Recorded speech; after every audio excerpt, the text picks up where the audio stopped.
I love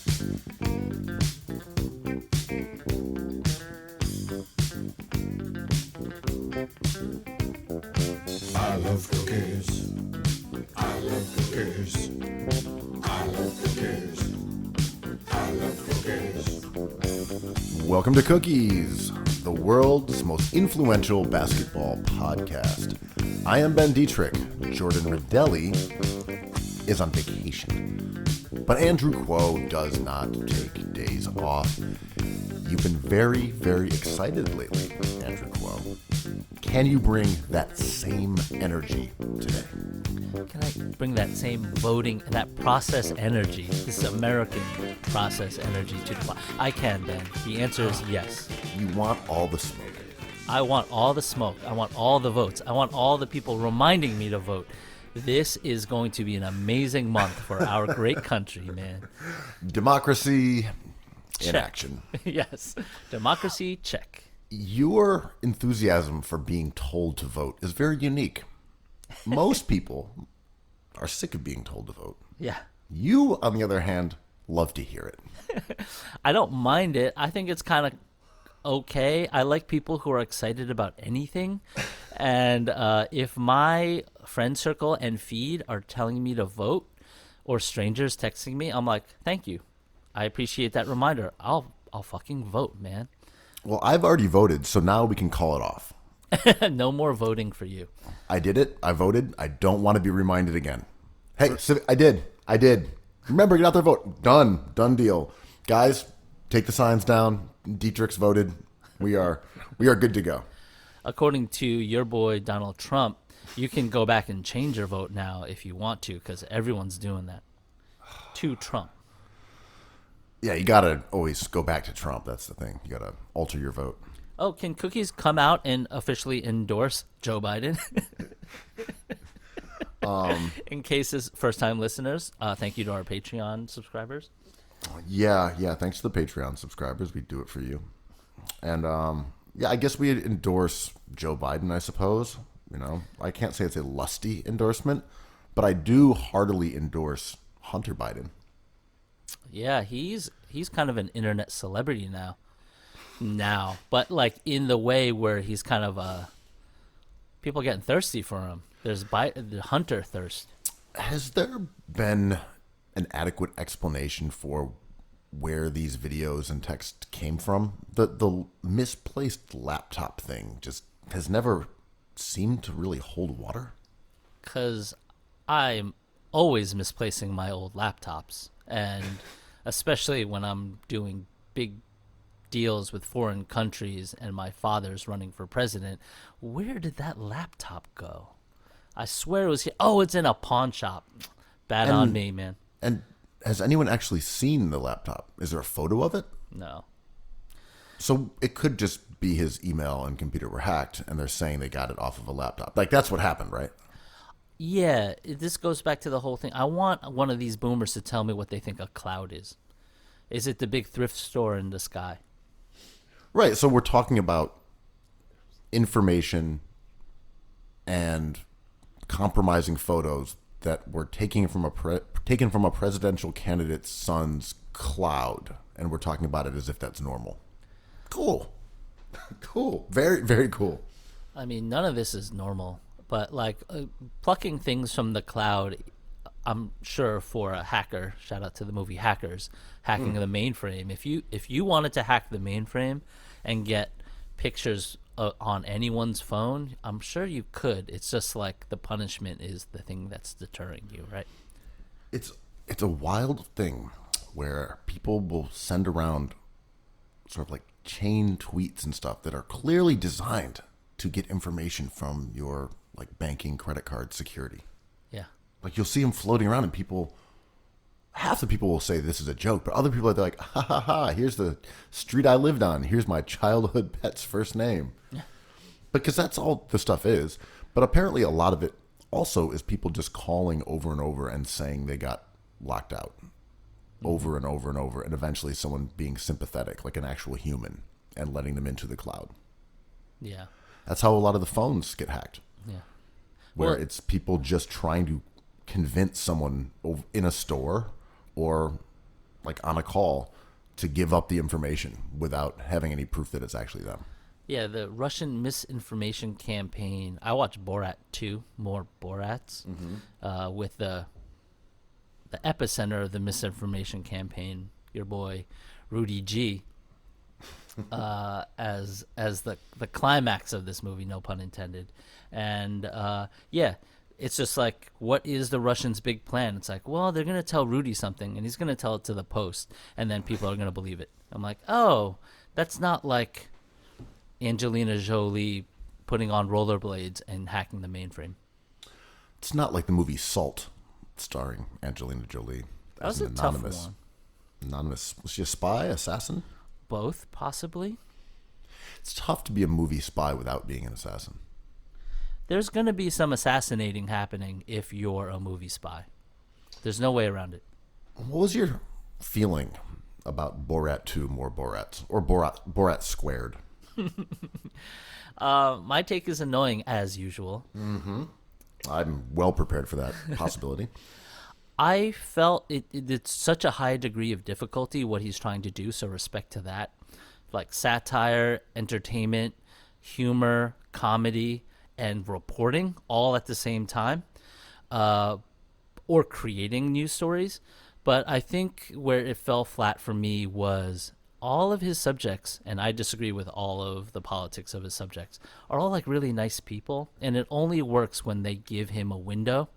Of course, they're all on camera and they're on their best behavior, but he finds a couple of like fall guys or like targets in this movie that like genuinely like him.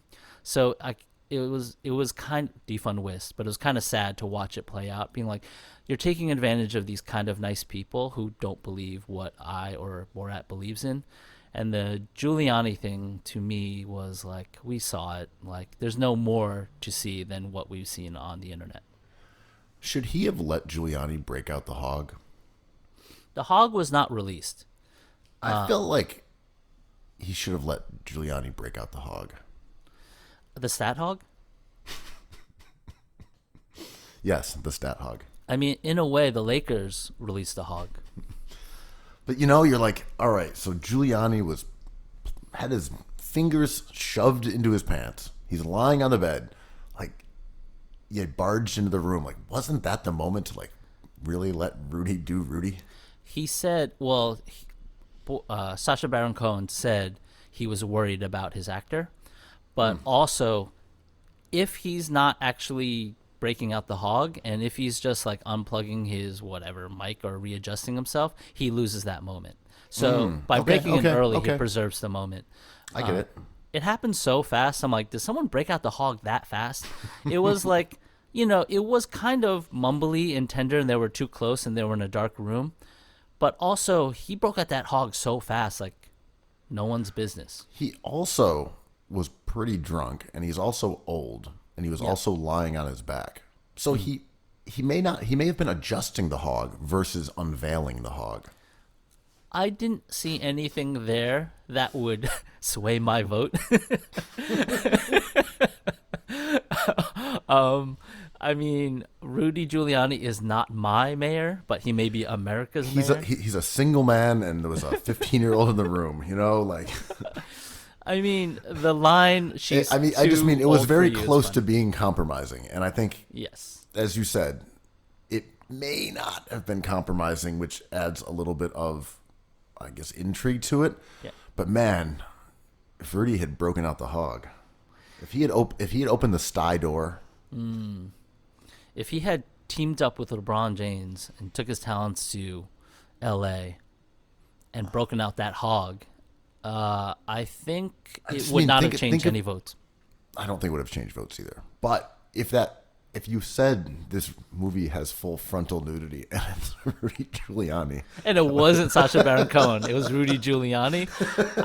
This is a weird 2020, but that is one of the funnier things of this year. I don't want to see Giuliani's jewels. Really, just a peek.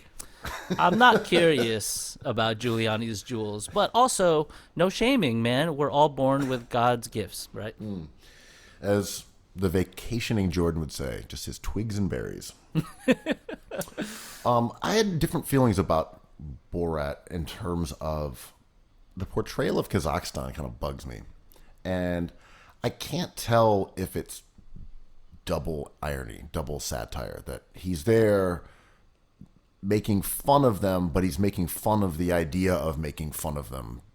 You know, and I think there's an odd tension that is a bit compelling, but also grating and turns me off a bit about the whole film in that regard, where you're seeing him doing his usual antics, like buying, gasoline, and like, will this be enough to, Right. poison gypsies? And you're like, is the person an actor? Is the person just ignoring him because there's cameras there and playing along with it? There's a lot of elements of kind of a meatball sub inside a taco, wrapped inside of, a French bread pizza. Rolled up Where- and deep fried. Yeah. Exactly. Where you're like, I can't really sense the levels of irony here. Like, what is the plausibility? Who are we making fun of?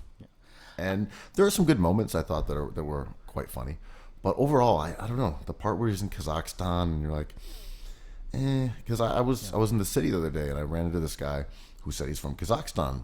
He knew people I knew, and we were chatting, and I did not bring up Borat because I'm like, I'm not gonna be that guy. But he is visually an Asian dude. Yeah, we You talked look about at him, this. yeah, and he's there talking about how they had healthcare and universal healthcare in Kazakhstan, and he was talking about how there were some issues with it, etc. And like, thinking that your country is known mostly for Borat, who's not from there, I'm like, that sucks. Even if it's like clearly mockery and not true, and there's calzones of irony here, but like it's also kind of gross. I mean, it more surprises me how there is less pushback against Sacha Baron Cohen's artwork than there is, especially what's happening in 2020. But I think he's, respect to his art. It doesn't, Ali G is such a complicated project, and I think ages poorly, but maybe not. And to your point, it may be like a double switch, right? And when does the cynicism and irony start and begin is kind of like his talent. And, Ali G was a show. It was a syndicated show, and then it became a whole cultural phenomenon. And I think we'll look back on that and be like, we're not sure where the art begins and ends, but, to me, that is kind of what makes it interesting. And there was also something about Borat, the original one, becoming a phenomenon and becoming something that unimaginative bros It's would not for use as a me. catchphrase. And then him still being this subversive character that's supposed to expose ignorance, while his own phraseology, like, very nice. Yes, my wife. It's became like bro culture. Yep. And it's a type of comedy not unlike it cannot exist without Andrew Dice Clay or something like that. Actual knucklehead comedy, right? I watched that Dave Chappelle Letterman special on Netflix, and that was crazy. Not to talk too much about that, but it was nuts.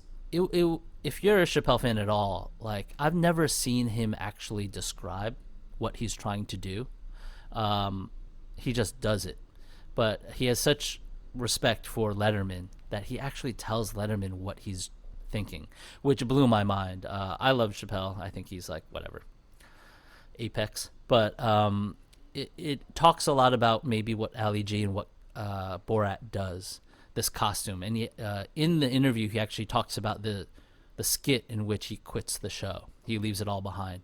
He was like, I was dressed in a certain way, and I felt vulnerable, and it was a high degree of difficulty, and someone got me, and I had to walk away. And it was like a really emo kind of discussion.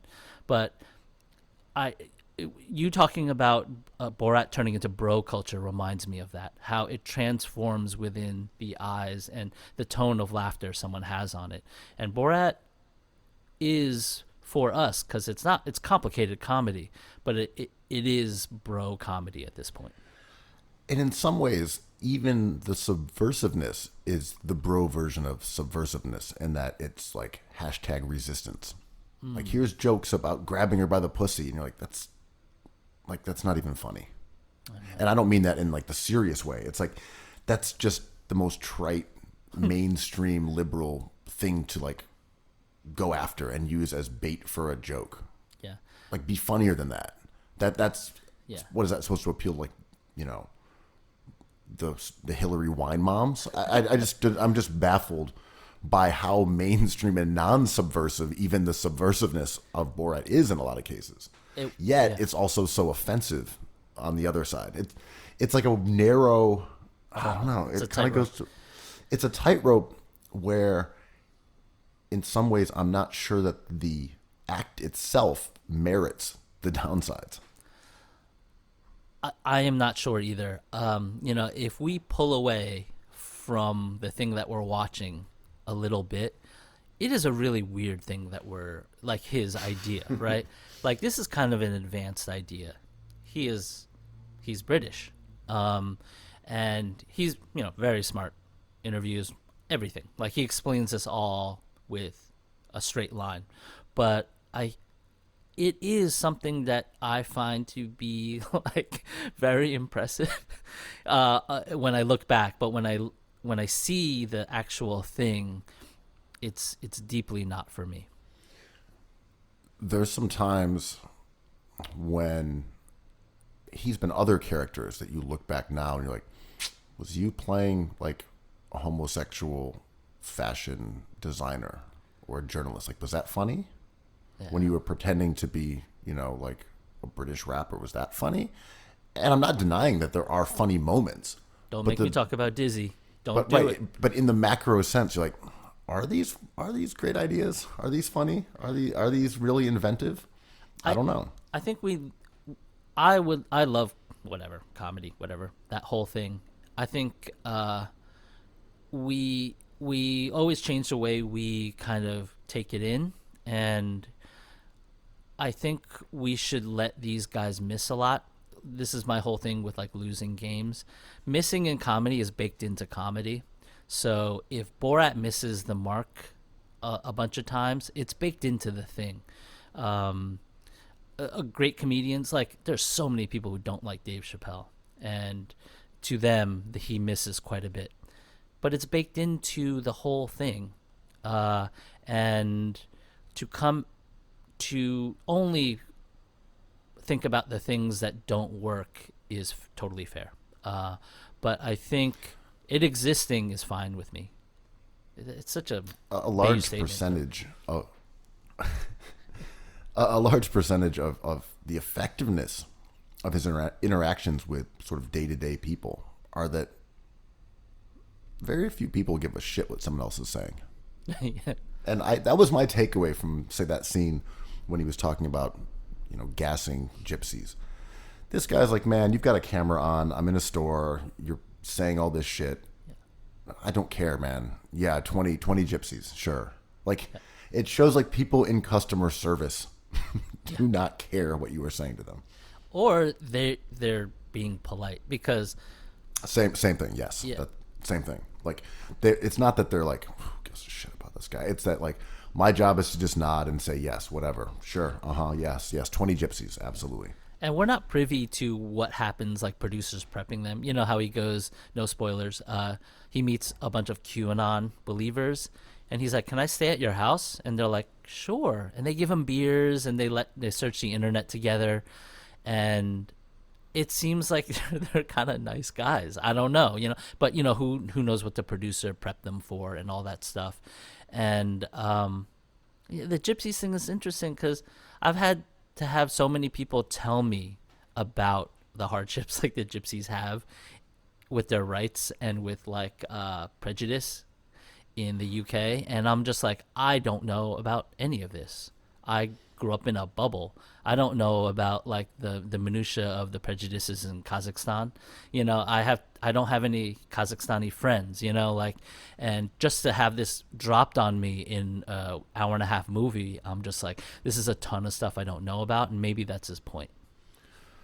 That's true. And I also am not holding the audience responsible for knowing those things. And that ultimately is on him. That's true too. If people don't know anything about Kazakhstan, then what's exactly the joke? If someone's like, I didn't know that place existed. Like, oh, no, it does. And people are from there and they live there. And they produce great boxers. Right. But I'm going to say that they keep their daughters in cages. Like, well, then why does Kazakhstan have to be the butt of this joke? Just make up a fake country. like, if you're the one who's knowledgeable of what Kazakhstan actually is and the audience is deeply ignorant, like, why are you the one? What's the joke? Did you watch Team America World Police? I don't think I did, but I might have. I think I did. Yeah. That movie's incredible. That was a really great answer, but yeah. I think I did. It's the South Park guys, right? Yes. It's all like puppets. It's an incredible movie. And the bad guy in it is Kim Jong-un. And it's very racist. And I think it's an incredible movie, just in its production. But they portray him as a buffoon and take liberties with the way he talks and the way he looks.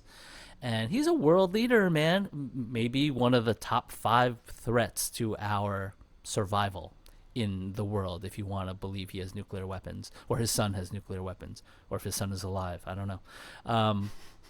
But it goes out there and it mocks him, and I have not been around someone who's laughed at that in a weird way, but I imagine that happens.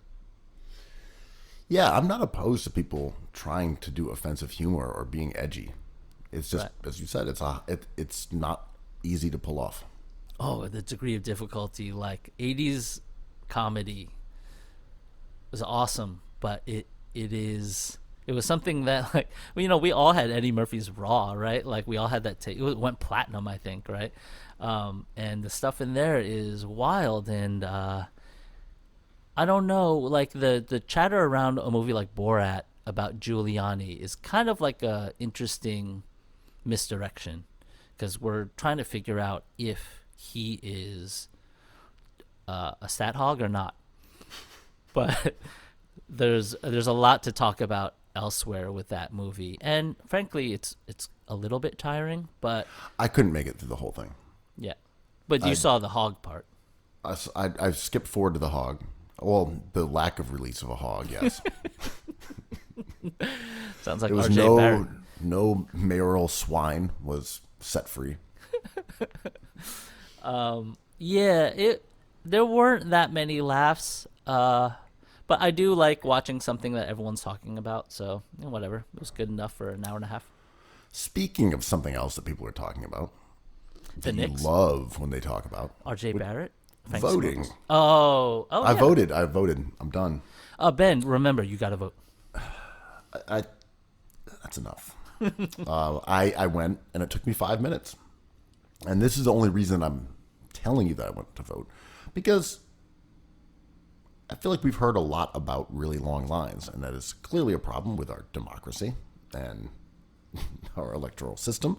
But don't be discouraged, because you could go on a rainy Monday and wait 5 minutes. So Yeah, everything is not going to be as extreme as those. So, if you're into doing your civic duty, then like, it's not set in stone that it's going to necessarily take up a full day of your life. Your boy BDB, Bill de Blasio, your dude, was on CNN last night, and he was like, we were ill prepared. So apparently there's a ton of lines in Manhattan, and up to this weekend, up to 2 hours, whatever. It was the weekend. People were into it. People are excited. I love it. People wait in line for Cronuts. Let's do this. And people wait in line for cookies merch. Let's go. Someone on Twitter called it the supreme line for Karens. That's funny. Sure.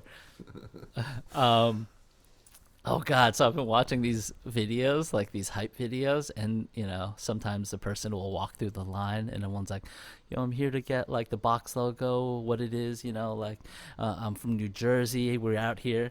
And the best is when I see like a 9-year-old kid with his mom, and he's just like, "Yo, shout out to my mom, we're out here just grabbing these kicks, you know what it is." And I'm like, "No, what is it? Like, what is happening?" And it's like such a rapid fire of like these great words that I'm just like, I wish I could bottle it. And then they pan to the mom, and the mom's like, "We're here to get the shoes, this is exciting." And I'm like, it is exciting, this is rad. But I love it, and So that's the voting energy that you're trying to keep. You want supreme line energy for real. well, BDB was saying truthfully that there was lines and there shouldn't have been lines, and these the whole process of this voting cycle is run by an independent place. So he's like, "It's not my fault." Basically went on TV to say it's not my fault. Thank God. I would hate if people blamed Bill de Blasio for something. And he incorrectly said that He's only the mayor. it leaves open the opportunity for voter influence. And they had to be like, no, it doesn't. Like later, people were like, "We know he said that, but that's not happening in New York. No one's threatening you to vote for Trump in Manhattan. Like, you can wait in line peacefully, Well, except for the cops who were running around with their bullhorns. Yeah, you can't wear certain shouting things. Trump 2020 from their police cruisers. So you can't wear MAGA hats. You can't wear Michael Jordan jerseys. You can't wear Bill Russell jerseys. Clyde Walt Frazier jerseys are banned from polling stations. If you so much as shoot a corner three within, I think it's 200 feet of a polling center, that's a felony. No originalists are allowed to threaten you with their throwback Earl the Pearl jerseys. Is this double irony or is this irony? Like, are you saying we should take corner threes or we shouldn't? I don't know what you mean. But anyway, 5 minutes. I pulled up, went inside. You know what it is. Voting, democracy. We out here. Be out here. I went and had to go to the Naval Yard, which is not close to where I live particularly. And in the city, even if you're in the West Village, say, you have to go to MSG. So the early voting, although it did not take that long, also an inconvenience nonetheless. Like, you have to bake in the amount of time that it would get to even get there. Yeah. So ultimately, I guess it kind of did take me a decent amount of time. I blocked out 2 hours for today. I hope I can get it done in 5 minutes, like you, the king of voting. But Good fucking luck. we'll see. Luckily, my place is within walking distance. But I love this energy, man. I really want to see a new president, so I'm excited for this energy. We were a bit optimistic last week.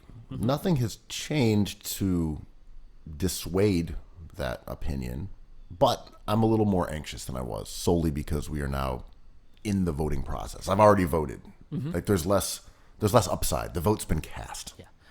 And Are then you still feeling good about this?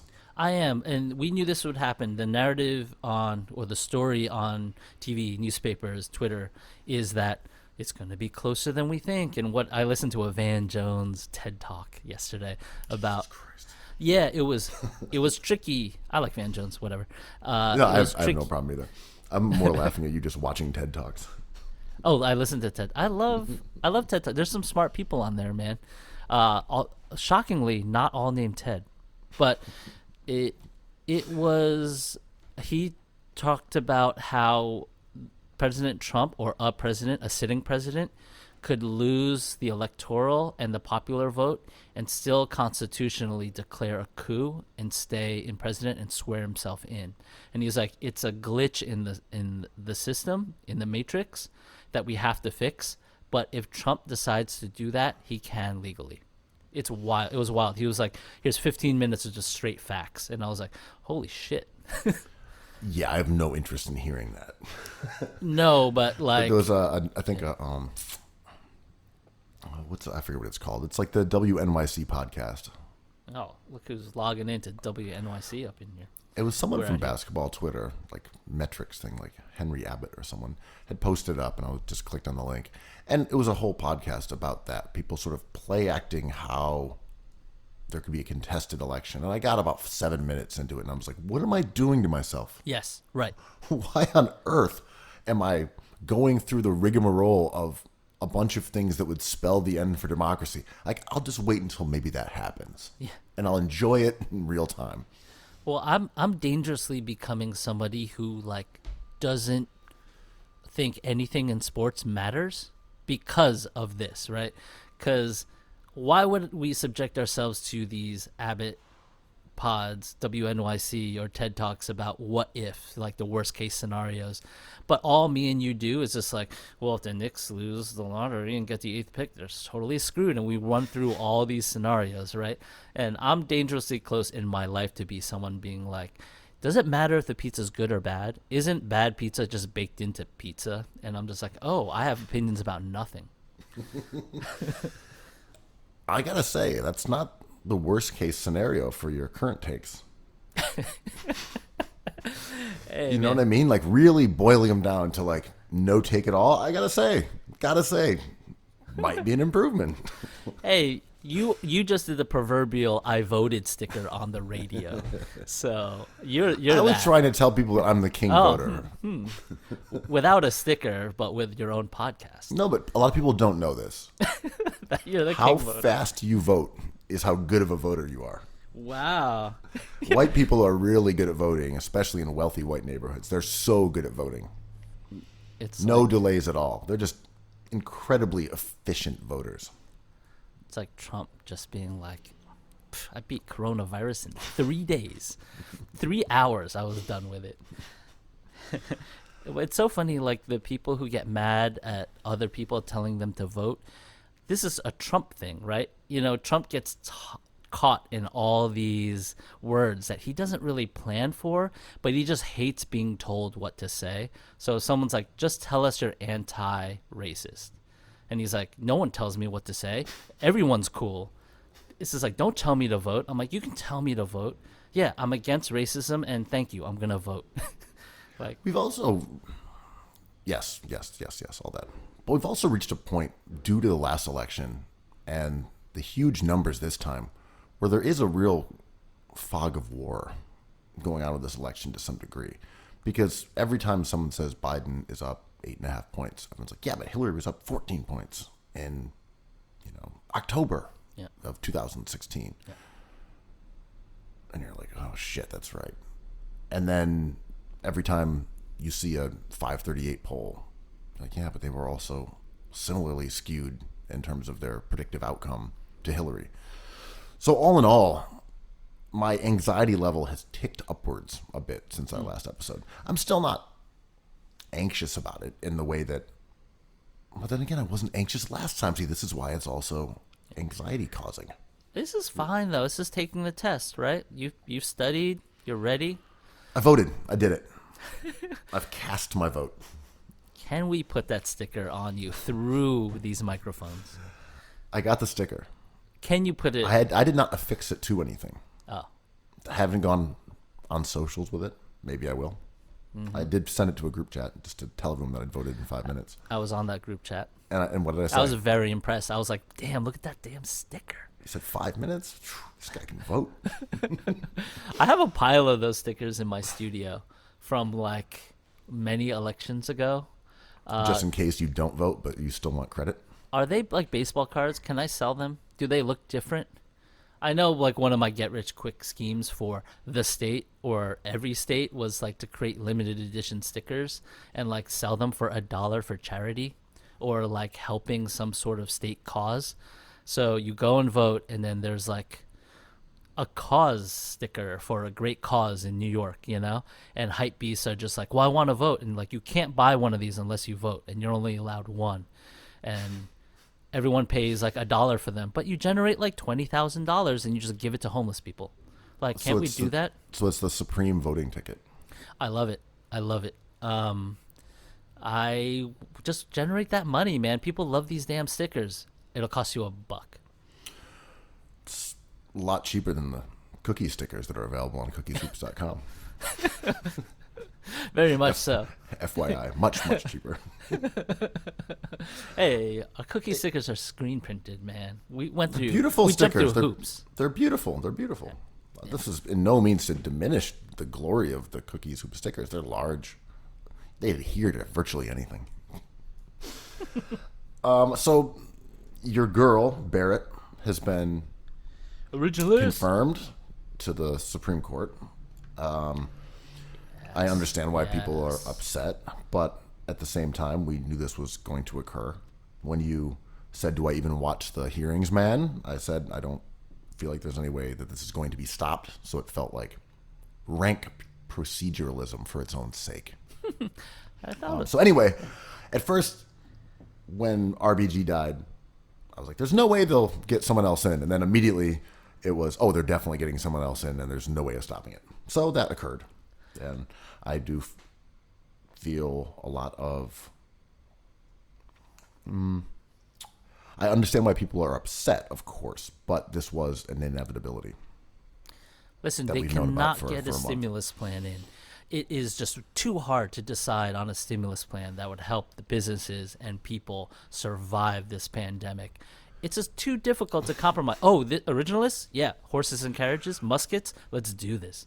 Oh, yes, we can muscle that in right away. I gotta say, man, if they could do this, with the amount of time they have left, they could certainly imprison Hillary. like, give me one thing.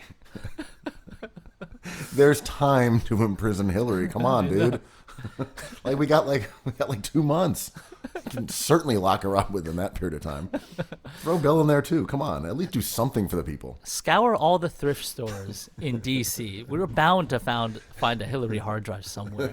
Gotta be one around there. I mean, what do you do with hard drives but like sell them back to the thrift shop without erasing them? Everyone does it. But yes, the Supreme Court.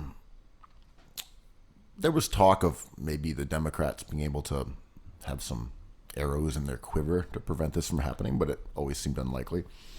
And at this point, presuming that the Democrats even took the Senate, which is not guaranteed at all, No. the discussion now is about packing the court, which would add a couple more justices and even out the 6-3 conservative advantage, which, let's be clear, I want to say 15 of the 19 last justices have been nominated by a Republican president, despite the fact that they have lost the popular election in 6 of the last 7 elections.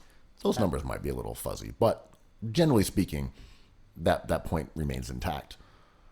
Are you a court packer? Yeah, why not? It's the whole thing. This whole idea of democracy, which is the best form of government, I think, is alive, right? And like that's the whole joke with originalists. The vision of the original people who wrote the original version of the Constitution.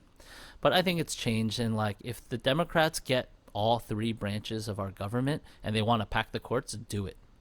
They moved the 3-point line closer to help originalists like Michael Jordan. Mm-hmm, they sure did. And then they moved it back.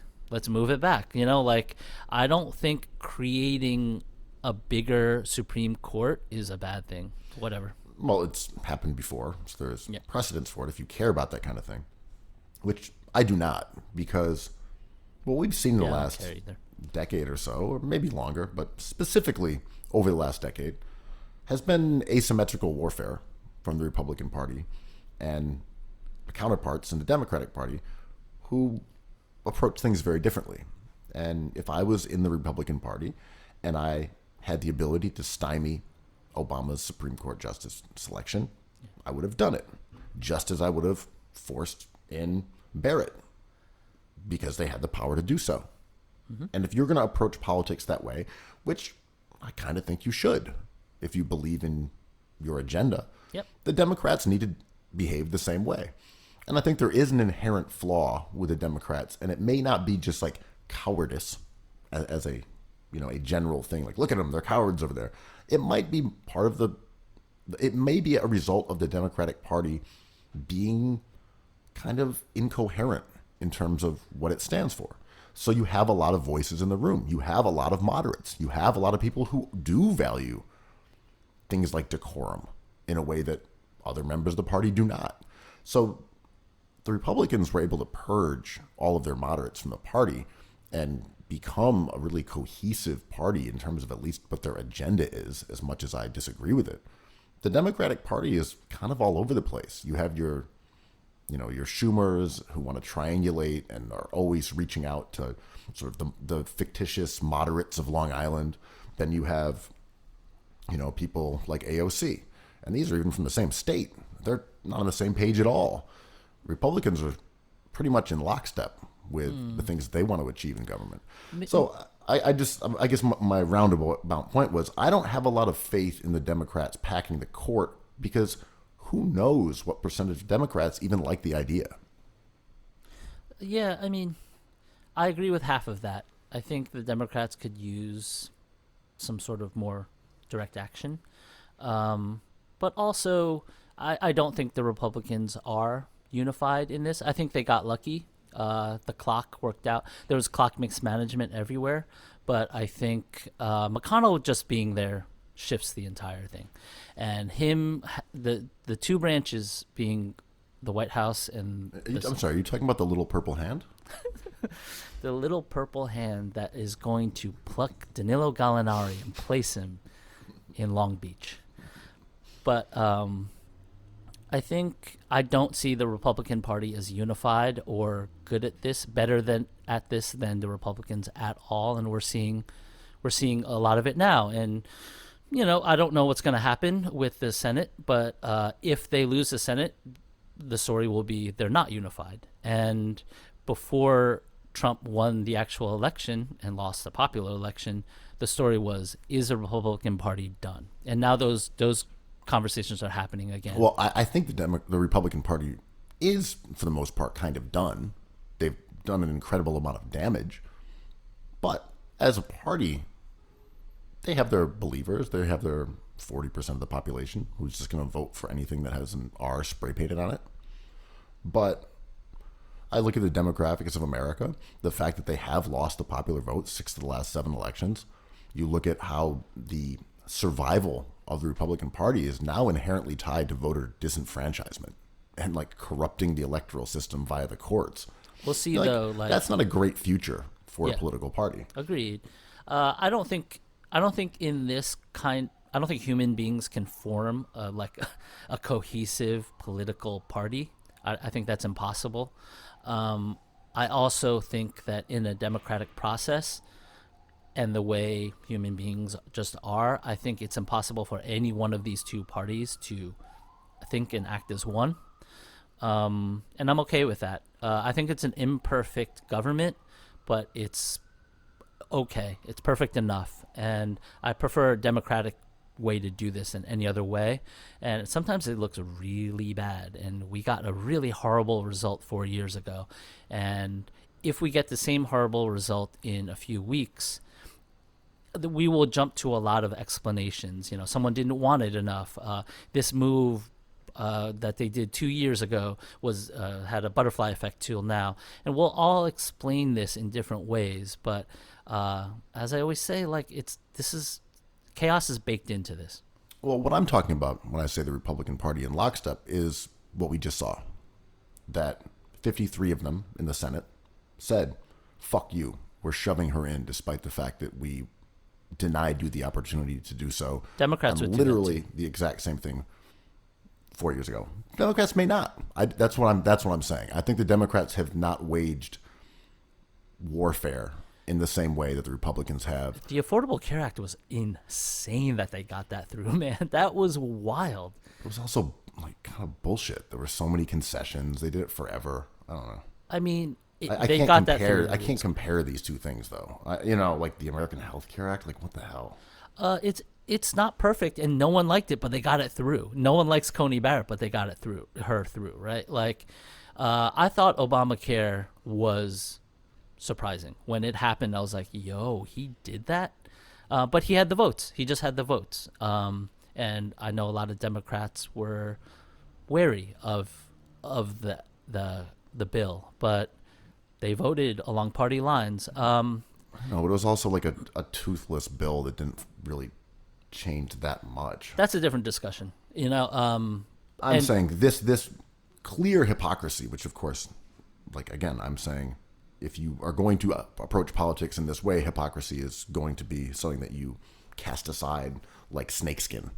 But I don't think the Democratic Party would have forced in I don't think what they would have forced in a candidate like Barrett, because that's just not what the Democratic Party does. They're all about this perceived civility and like reaching across the aisle. And also it does come down to whoever is representing the party. That's Pelosi and that is Biden. So if Biden wins the election and says, yeah, I don't really think we're going to pack the courts, then they probably won't do it. But if he says, I just won this election, I have a mandate, we're packing the courts, I think Democrats would stand behind it. So, part of it just comes down to the opinion of whoever's calling the shots. Right. Like, I personally would call the shot as Democrats would totally do this. And they would have had their Coney Barrett, too. Like, you could be like, you order the worst pizzas. I'm like, I wasn't going to order a pizza. It's like, yeah, but if you were, you would have gotten the wrong one. I'm like, probably, but I wasn't going to order a pizza, It's true. We don't know. And I'm not trying to create a fictitious situation that proves my point. I just mean the Democrats have traditionally not been as aggressive as the Republicans in pursuing their agenda at the cost of like decorum and friendships and bad press. Because Democrats do fear bad press in a way that I don't think Republicans care about. But also, I have to bring up the Affordable Care Act because they just did all this. Yeah, but again, that was like bullshit. Anyhow. Well, that's what I mean. People think the last Supreme Court nominee was bullshit. I'm just saying I don't think you can compare the Affordable Care Act, which took years on end, all these concessions, all this bartering, negotiating, with them like forcing a hyper-conservative who has never tried a case through down the throat of the nation during an election. Like, they're not comparable, man. I think they are. It's just because it's just who has the votes. That's all it is. All right. Agree to disagree. Not comparable. Hey. Anyway, I'm still feeling okay about the election, but Good. I don't know. Yeah, minor horse race going on here. I feel good too. What do we got? How many days? Well, to some people, maybe a few months, or other people, maybe a few I just weeks. mean election days. What, we got 7 days? Is it weird that I'm kind of looking forward to it because I just want a resolution, but also it's one of those nights where it's like being on an airplane. I can't actually do work and there's no social obligation anywhere. I'm just going to sit in front of my TV for 7 hours just like stressing out. Yeah, I know a few people who are, trying to have some gatherings and Fuck get-togethers and things like that. Last year, that was a disaster. Like 4 years ago, I remember going to like Bowery Hotel for some election day party, and I had gone somewhere else and was watching the early returns at home, and was like, "This sucks. I'm leaving house. I got to get out." Met up with some people. We went to this quote unquote party, and it was just like walking through like a field of zombies. Everyone kind of like meandering around and just emptied out. And like, what are we doing? Like waiting in line to buy like $16 beers so we can sadly drink them in a room full of people who are weeping. I have a list. It was great. I have a list of my close friends that I love who I will not watch sports with because there's a chance that their team will lose, a good chance usually, and they're just like no fun. The whole game they're just like, "Oh, this is why. I don't know why. This is, and after the game, they're just like sulking and just like in their feelings, and it's not fun." I'm like, yo, man. I don't think I'm like that. I might yell a little bit during the game. I definitely don't take the result of the game afterwards. Yeah, you're not there. I mean, you care about the Sixers. You know what? This is like I should get off my high horse because About goddamn time. I've been saying this.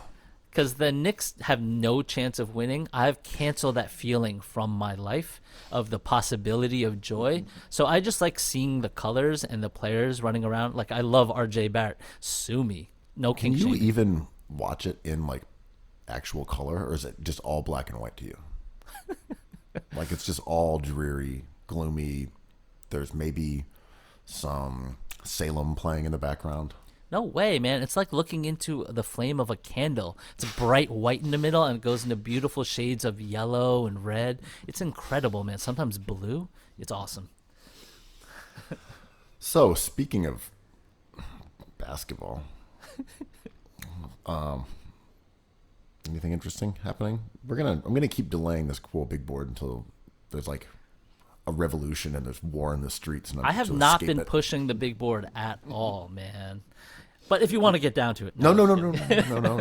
It's my fault. I'm just saying, let's keep delaying it until America's in the throes of a civil war, and then we'll get to your, 17th overall best shooting guard prospect. I keep on posting on my socials to remind teams to draft. Remember, on draft day, you have to draft. Whether it's lining up to draft or drafting in 5 minutes like the King Dietrich over here, you have to draft. What you draft. You didn't draft? Draft? I sold my picks. Oh, you got to remember to draft. Come on, that's how you get players. Ben, draft or die. One of the few drafts where you don't die. Yeah. Yes. Oh, dude. Oh my God. Can you imagine? But so the NBA season is creeping up on us, man, and it is a delight because the world is in shambles. And can we talk about free agency and player movement and games, man? Well, I've been trying to tell everyone that the NBA doesn't start until March. Little did I know. December 23rd. Like, yeah, fucking run it back.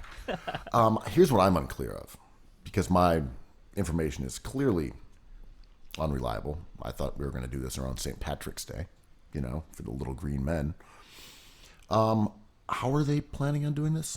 I mean, I should know this, but I don't. Are there mini bubbles? Are they playing in empty stadiums? What's the plan? We don't know yet, right? Okay, yes. There's no plan. There is no plan, but the bubble worked, and the players said they don't want to do that again. But if they wanted to run the bubble idea back, more burger bubbles, we're going to get a double stack, man. If I'm the players, I'm not going back into a bubble right now. Get out of here. It's going to be back in a bubble much. in a month? It's month too and a much. half? Get out of here. I would just create outdoor courts and like a local court. That would be cool if Rucker became an official NBA what do you call it? A location, but the wind and the rain would all play into games. Would be amazing. I assume there's going to be regional games and sort of groups of teams that play each other, so there's less traveling. But they might just say, "Fuck it, do a regular schedule, play in empty stadiums, arenas." Yeah, I think it works. The baseball's outside, and they had a lot of bumps, but they kind of figured it out. I think as a country, we're kind of figuring this out. Like, if you use masks and you're safe, you can kind of do this. But I know, if but you didn't don't, we just have the most corona cases, like, in history yesterday? But we're figuring out why. This is A to B, right? Like, you're We're getting figuring it out because how to give each other coronavirus. We've mastered it. Now, Pretty if we do the much, exact right? opposite. it's like we know exactly why New York spiked. Your boy BDB clamped down, or Cuomo, your boy, and it went down again. It's just like, this is just like, I'm hungry. It's like, you should eat something. It's like, I'm not hungry anymore. It's like, right, if you don't eat anything, you're gonna get hungry again. But it is wild that New York, maybe it's because the fear of God that was instilled upon us from those grim days in March and April. But New York is pretty diligent. The numbers stay low. As you said, they've put out some fires here and there in various communities that were rebelling against your Soros muffler. I mean, But everywhere else is really fucking it up, though. So And- I don't know. I hear what you're saying. Like, we've learned more about it, but Americans have generally disregarded those pearls of wisdom. And to give everyone else that's fucking it up credit, New York has the most deaths of any place, so we suffered for this. But We've suffered so that you could learn nothing from it. nothing. This is, and I mean, there's a curfew in like Texas cities right now. good if No, I mean, like, they're running out of emergency room beds because yeah. it's terrible. They're being hit right now by our version of March. It's wild, and a lot of the streets are saying the media's mistake that they people are looking at this election cycle and looking at 2016. It's like, what are we doing that's the same kind of mistake as emails? It's like, oh, we're not bringing up this coronavirus enough. And I'm like, I kind of agree. We never bring up opioids enough, and we never bring up coronavirus enough. It's always like these things that capture our imagination, like hogs being set free on comedy movies. But really, I mean, it's no fun to talk about opioids, but like, kind of a huge deal, right? They have not stopped killing people.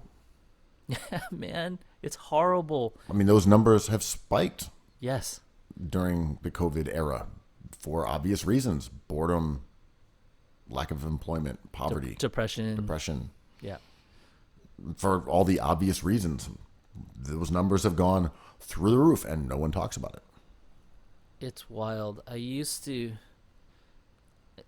to think like this was on Obama's hands because there was so many opioid and heroin deaths in his 8 years, but now it's also on Trump's hands. Like, there's no one has addressed it yet, and I think it's not funny what we focus on, right? Because the Knicks don't matter, but I think about them the most. But like, not to break down sports and this awful thing, but COVID is fucking real, man. It is a tragedy and disaster. Obviously, we don't say that enough.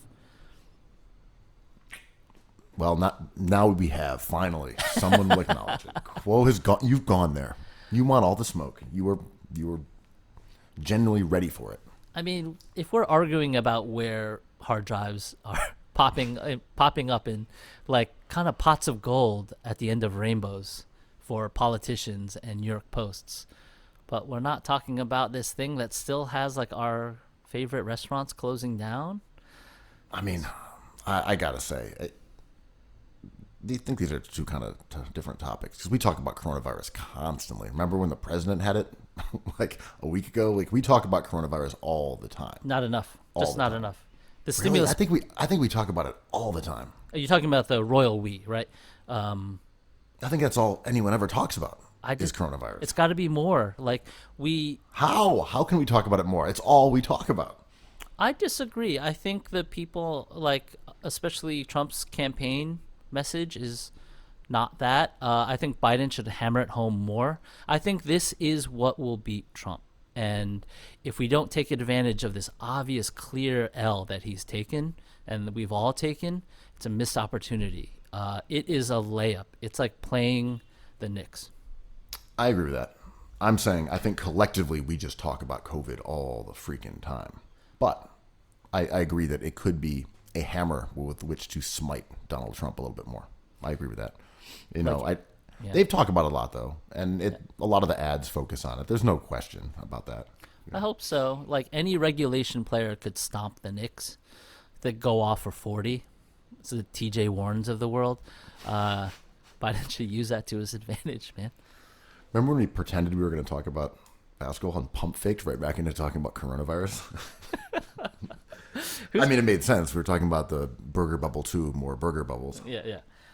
Well, So it's a mystery to how the NBA is actually going to do this, but they're doing it in a month and a half. Okay, let's move on from that. One of the biggest names that may change teams, your man, Frank Smokes. Victor Kevin Oladipo. Knox. Oh. Victor Oladipo wants out. The Black Panther. He is a borderline top 20 player.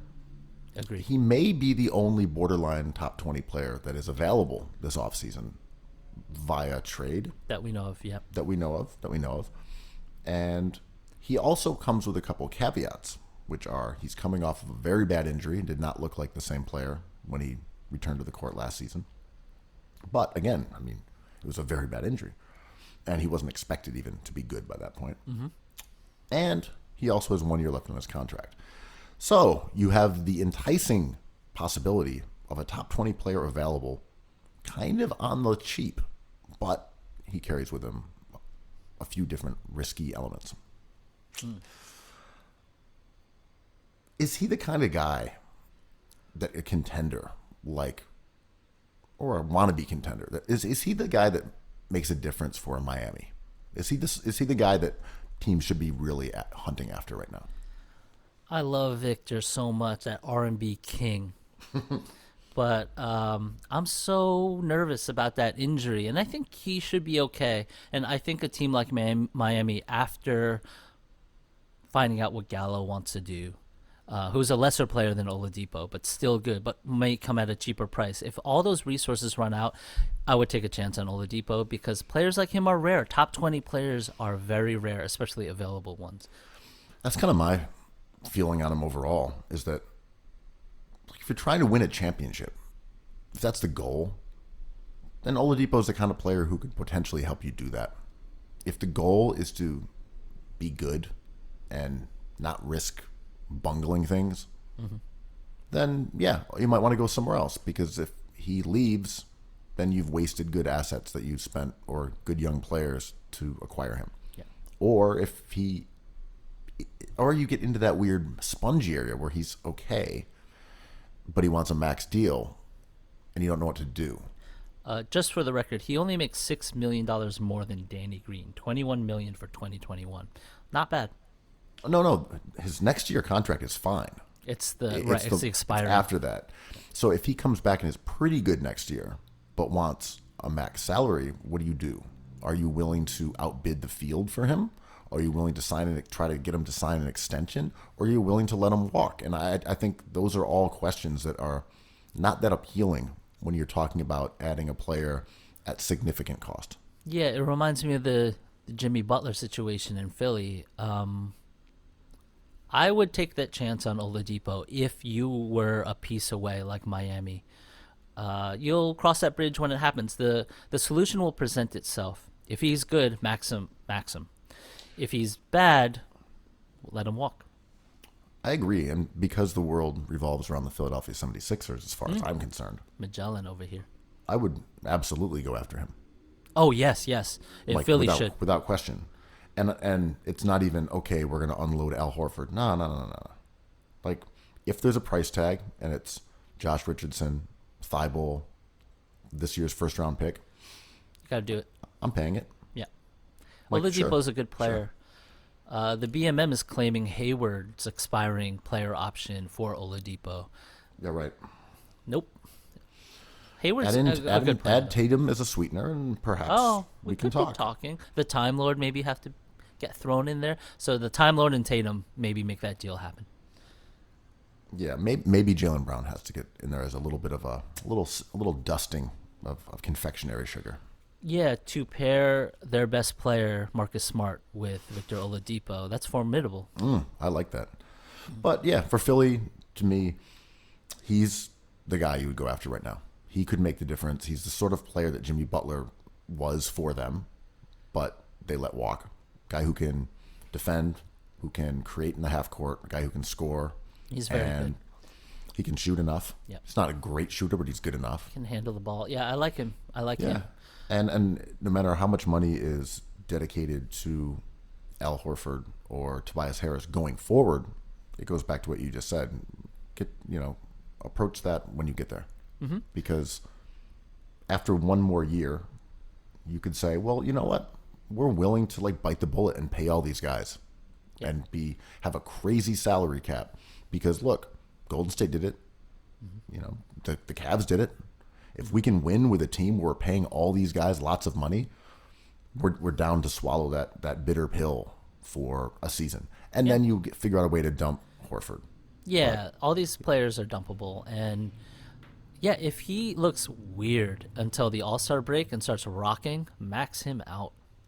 And also, just the last point about Philly is that it doesn't matter if Tobias Harris makes a lot of money or Al Horford makes a lot of money. If you're trying to win a championship, you make the other moves to get the players that you need. Yeah.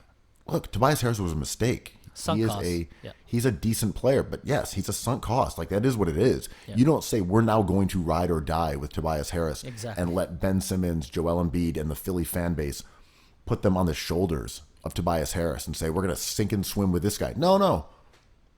As said earlier, the die has been cast. You don't have to ride and die with Tobias Harris. You go get a better player and then figure out a way to dump Tobias Harris later or relegate him to being a bench scorer. Doesn't matter. that he makes the 7th most money in NBA history. Doesn't matter. I do love how Victor Oladipo discussion turned into a Tobias Harris discussion. Weird how that happened. But they're saying, Victor, maybe LA fans are doing the Magellan thing too. They're saying, how can we get Oladipo onto the Lakers? They have no ability to do that. They don't have enough Carusi. No. I think Miami could do it if they wanted to, but would be probably hesitant to give up like Hero and Robinson, which I think would be a really steep price to pay. I think, yeah, very much so. Maybe Hero and something, which Miami might also be loath to do, simply because Hero's got juice, man. I don't think they're trading him. Well, He's also a because fan favorite. he's a fan favorite, but also because they can sign people outright. They have money on the books. They don't necessarily need to surrender assets to do it. There's nowhere to spend that money though this offseason. That's true. I agree. I'm just wondering what the price tag would be. If I'm Miami, I would be trying to get Oladipo. I just would be hesitant. I would give up Hero though. Yeah, I would too. Yeah, if I wasn't a Miami fan, but he's so lovable. Yo, no one's talking about DDR. DeMar DeRozan is out there, and he probably takes less money this time around, right? I'm kind of really interested. I think he's unrestricted. He could help a lot of these teams. I don't know that he is a good fit for Philly at all. I'm not talking about just or Philly. Miami. I'm saying the two teams we were just talking about. I could see the Knicks maxing him out and him being perfect for the Garden. To pair with Joel Embiid and Chris Paul, I'll take it, man. I think he's still getting a lot of money. One thing that, to DeMar DeRozan's credit, was that he was a bit of a revelation playing power forward for the Spurs late in the season.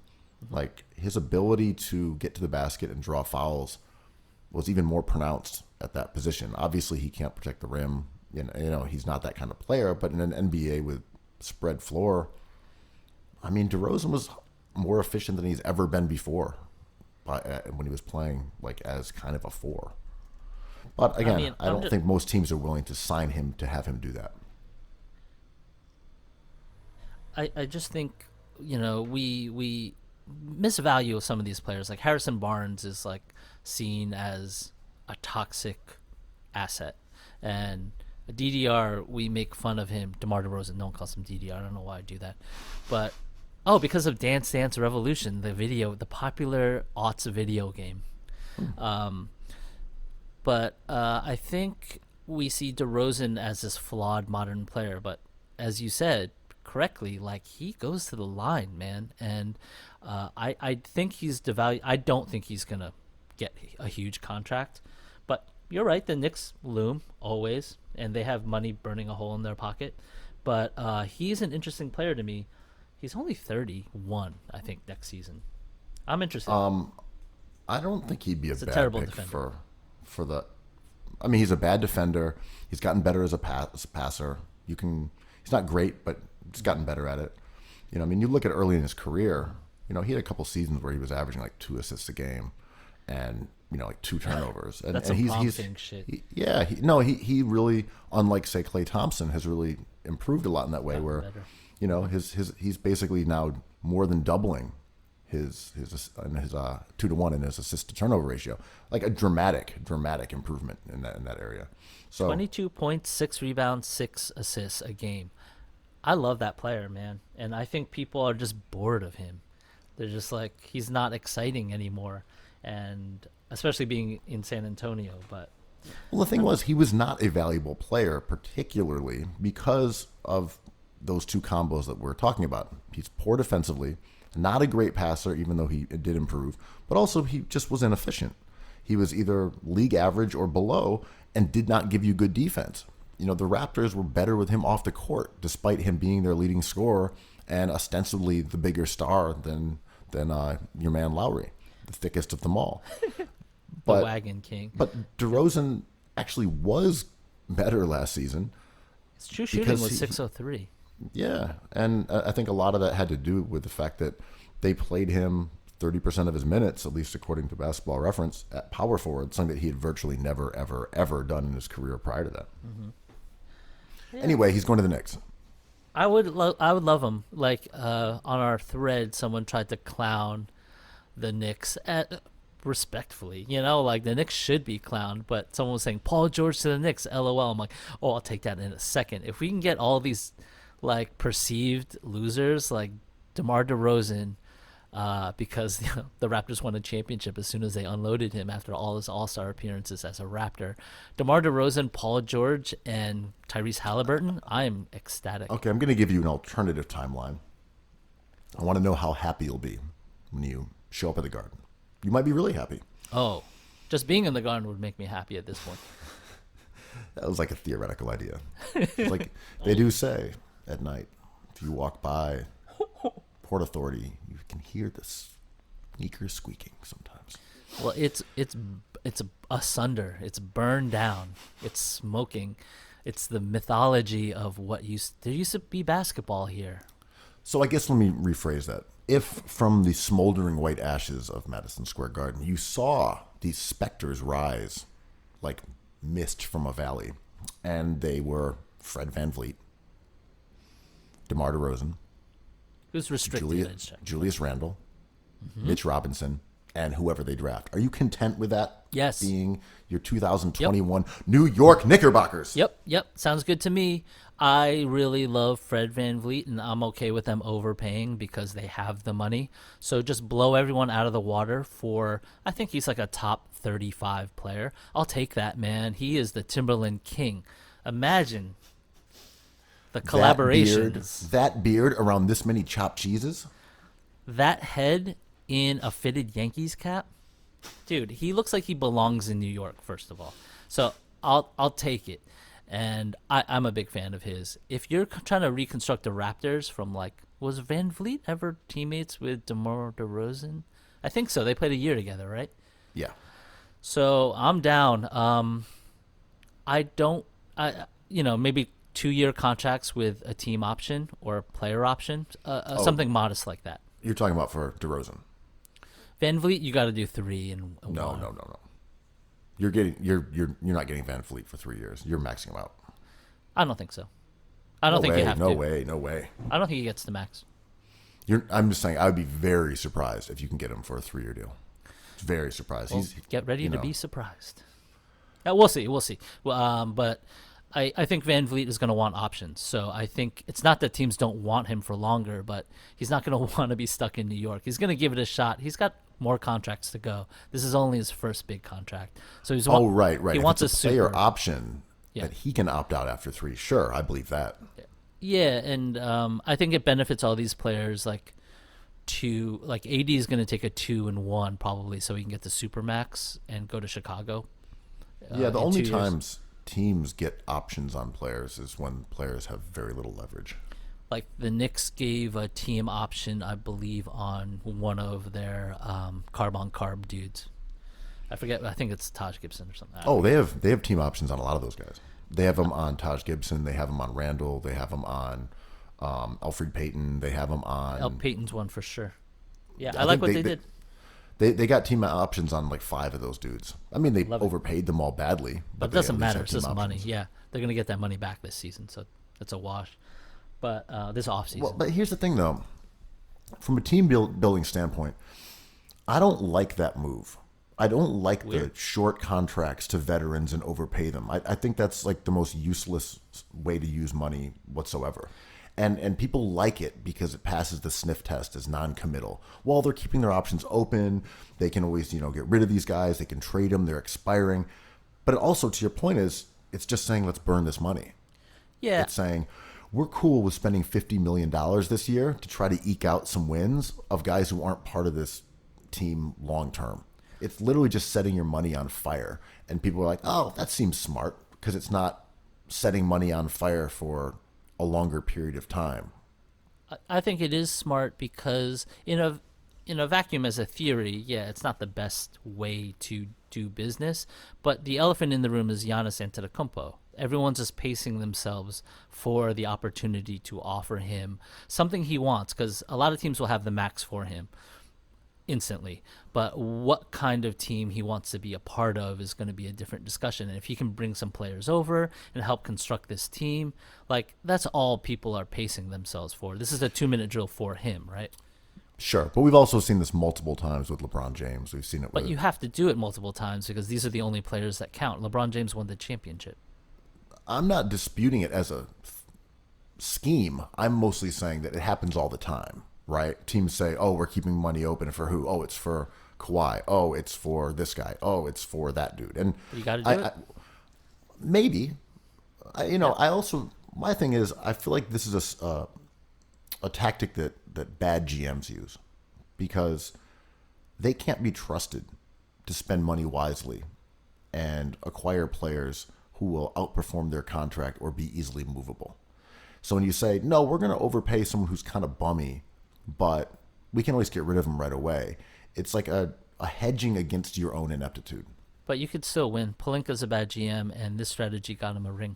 Because LeBron is a genius, and he's the outlier, and always happens with him. But, Giannis is an excellent player, and I think just getting to a bunch of conference finals for the Knicks would be a win.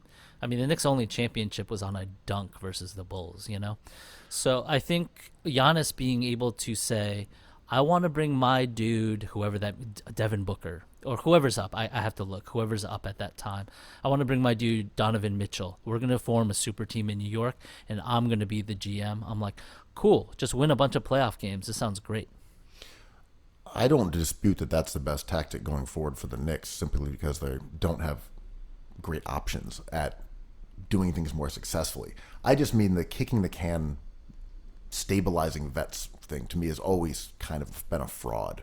But in the Knicks' case, it might be also their only narrow window to becoming a really good team. I mean, they have unstable young players now, so they're literally the opposite of stabilizing vets. So I think they were so close to being the Memphis Grizzlies and so far. But the Memphis Grizzlies are a smart franchise. The Knicks are the dumbest franchise in the league, if they're even in the league. But I mean, the Knicks could have gotten draft picks to take on Andre Iguodala's contract and then did exactly what Memphis did and I wish ransom him off at the deadline. There was no reason on earth for the Knicks not to do that move. And yes, you can say, well, whoever was first to do it. But there was no indication the Knicks ever even tried to do that kind of move. They didn't do it anywhere else. They didn't eat any contracts with their cap space. They just spent their money. They flipped Amori for a 27 pick, first-round pick. I love that. But that's actually kind of the best example, right? So they bought that pick, essentially, for $16 million. Mm-hmm. It's not a great deal. That's what that pick is kind of worth. I'll take it. No, it's better than having more. I agree, but I'm saying that's kind of the cost. Oh, that's right? a fine cost. I'm willing to pay what that pick is worth. If people are just selling picks, I'm buying. But I'm saying they essentially, you could argue in some ways, sort of just sold their space for that pick in the same way. And it did work out in that one, but it was a far riskier way to make that happen. Yeah. Because if Morai's shooting splits were reversed and he started out as cold as he did, as cold as he started out playing for the Clippers, as hot as he was for the Knicks in reverse, they would not have gotten that bounty for him. No, but they did, right? Like, if we're going to fault the Knicks for getting bad ping pong balls, we have to congratulate them for guessing right. No, I think that was the only move they did that worked out in a way that was beneficial, and I'm saying it required some luck and required Morris playing better than he ever had in his entire career. Yeah, and it's baked in, and I think the Clippers were happy with that trade and are still happy with that trade. I think he was someone they desperately wanted, and it just didn't work out. Oh, the Morai. Which one? We'll never know. We'll never know, man. What else can we talk about basketball-wise? I mean, we're just not going to talk about the quote big board. Can we talk about... Do our loyal Patreon and non-Patreon listeners want us to get into Devin Booker and the Phoenix Suns? What do you think? Let's do a little court packing. What is the perception and reality with this? This squad? I like this little gambit. We can keep running through a few more teams. I like Phoenix Suns here. So Phoenix Suns were the hottest team in the bubble, and they narrowly missed out on the playoffs. So there is now at least a perception that they've turned the corner. Wasn't Booker Giuliani? Didn't he get outed as a hog releaser? Yeah, there was, I believe, an interview with what some people might call groupies, basketball groupies. Mm-hmm. One of them was telling a tale, I believe, of like having sex with a number of players on the team, and Devin Booker went first, allegedly. He's a prom. He was single at the time, FYI. There was no betrayal of vows. Is he not single anymore? Unclear. Don't know. But I'm just saying literally what the woman on the podcast Respect said. to everybody in that story, because everyone is just a human being. Thank you. No kink shaming. The kink of being human. So anyhow, people are excited about the Phoenix Suns. Booker played fantastically, majestically in the bubble, and they won some games. Ultimately, however, they ended up 34-39, which was not good enough to make the playoffs. And they remain a fairly mediocre team by the overall numbers. Defensive rating was 11th. Defensive rating was 17th. Offensive rating was 12th. That is a deeply mediocre team. Yowza. By record and by ratings. You higher on the Phoenix Suns than those stats would indicate, or are you lower than the perception that they are a rising sun in the West? Nice. I love it. You love to see it. Check and check. Got that written down. Title of the pod, done. Rising suns in the West. I think reality, I kind of underestimate their perception. I think the perception of them as a up-and-coming team is not true. Only because I like Devin Booker. I think he's a very cool player. I think he's going to be an all-star. They hit on that in the draft, but I'm a seller on Ayton, and I'm a seller on the rest of their young squad. I think that's still a deeply flawed team, or just like a beige team. It's a middle of the pack team that might lose a bunch of games in a row because the West is so brutal. They'd probably be fine in the East, but I'm selling. I'm a bear. I'm in that bear market on the Suns. What about you?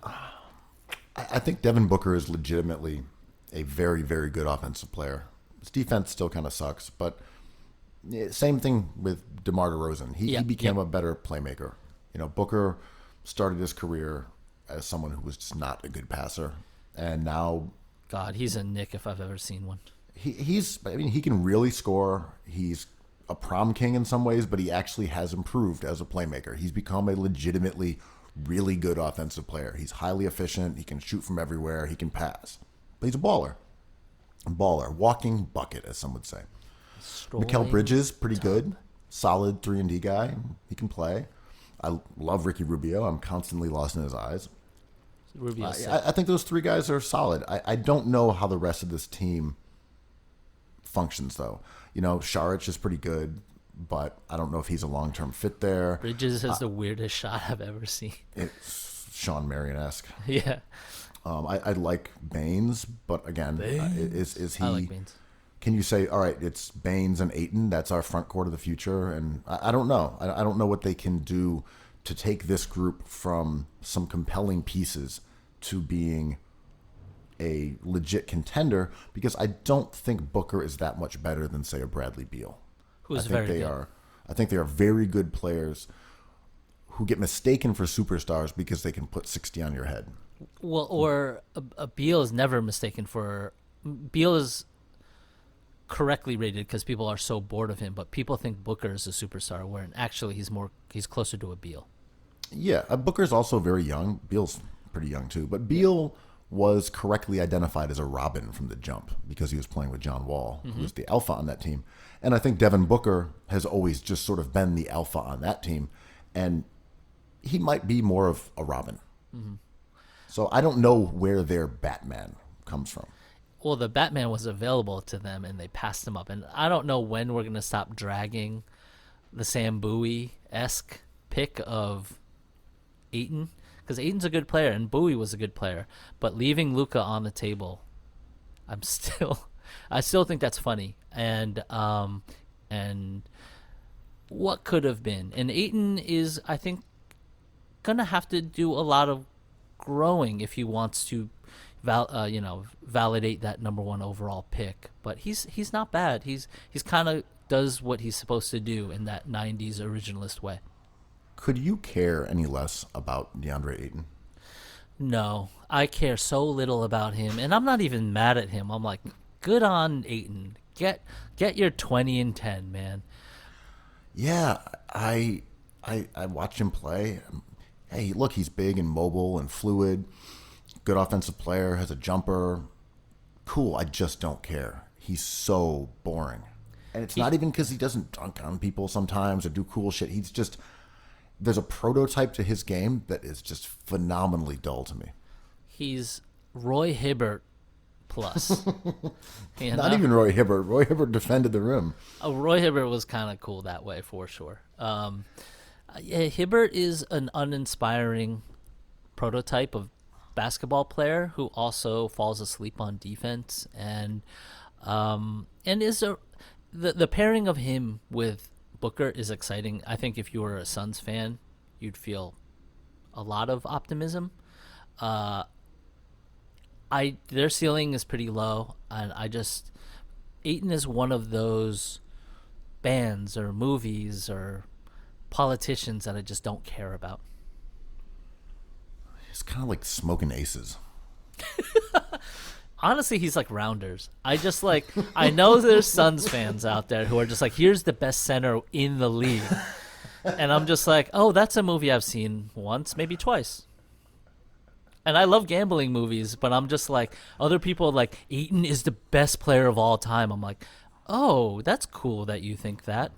And they have to shout it from the hills. Why do you think the movie Rounders holds such long-lasting appeal?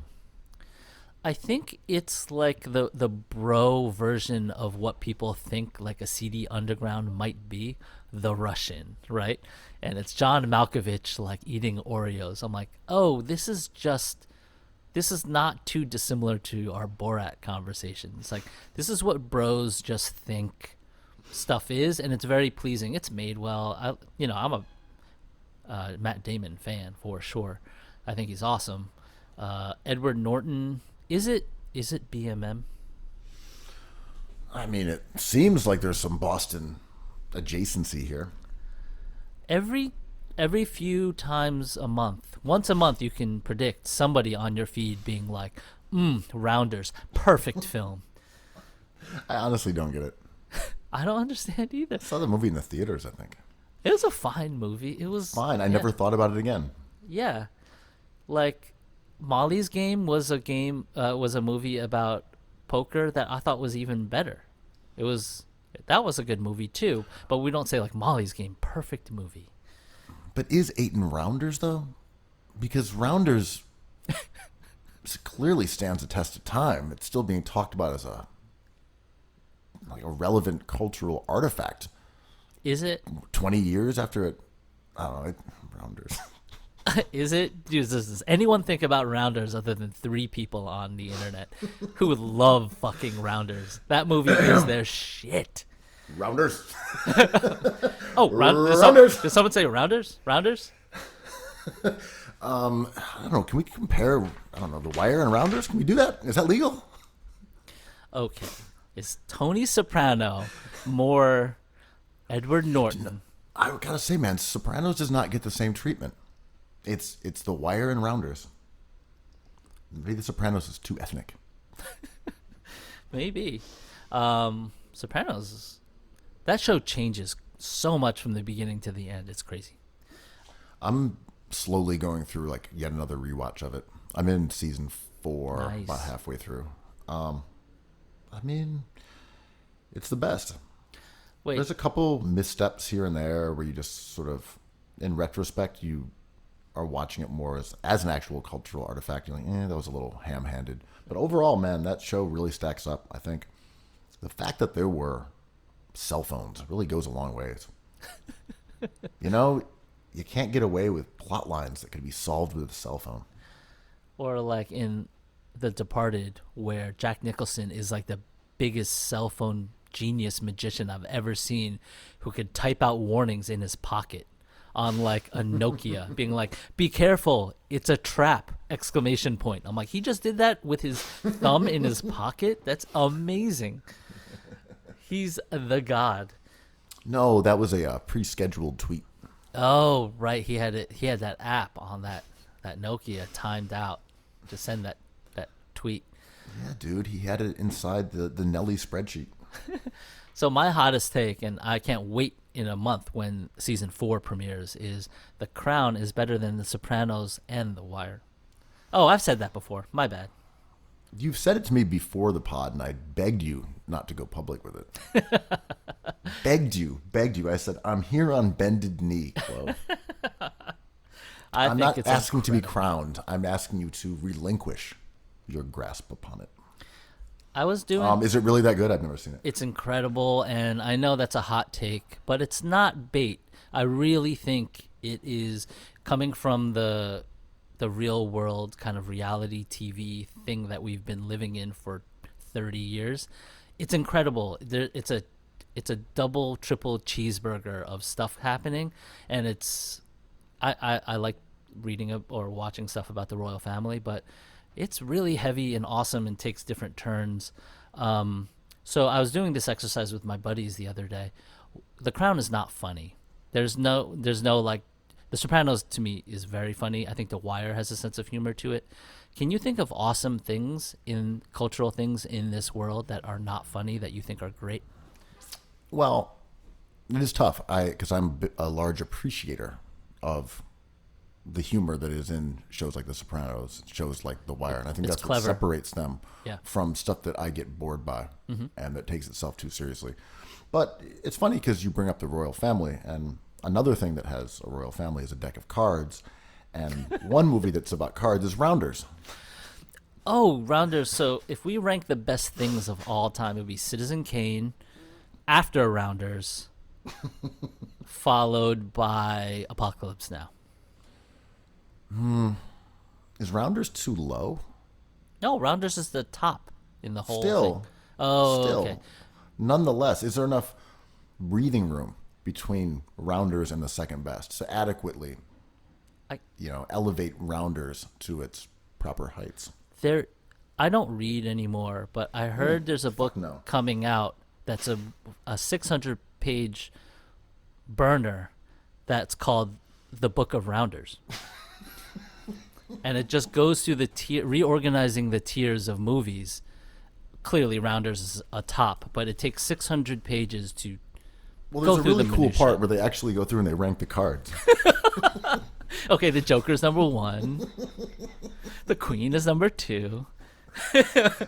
Look, I know it's crazy, but honestly, I think like the 5 of Hearts is a little bit better than the 6 of Diamonds. That's just me, though.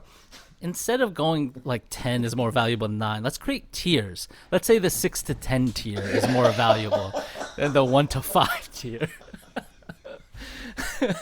It's just like a restructuring of way you look at numbers.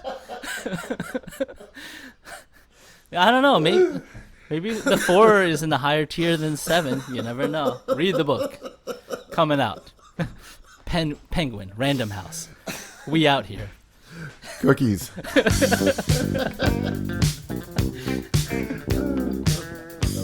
Okay. Cookies. I love cookies. I love cookies. I love cookies. I love cookies.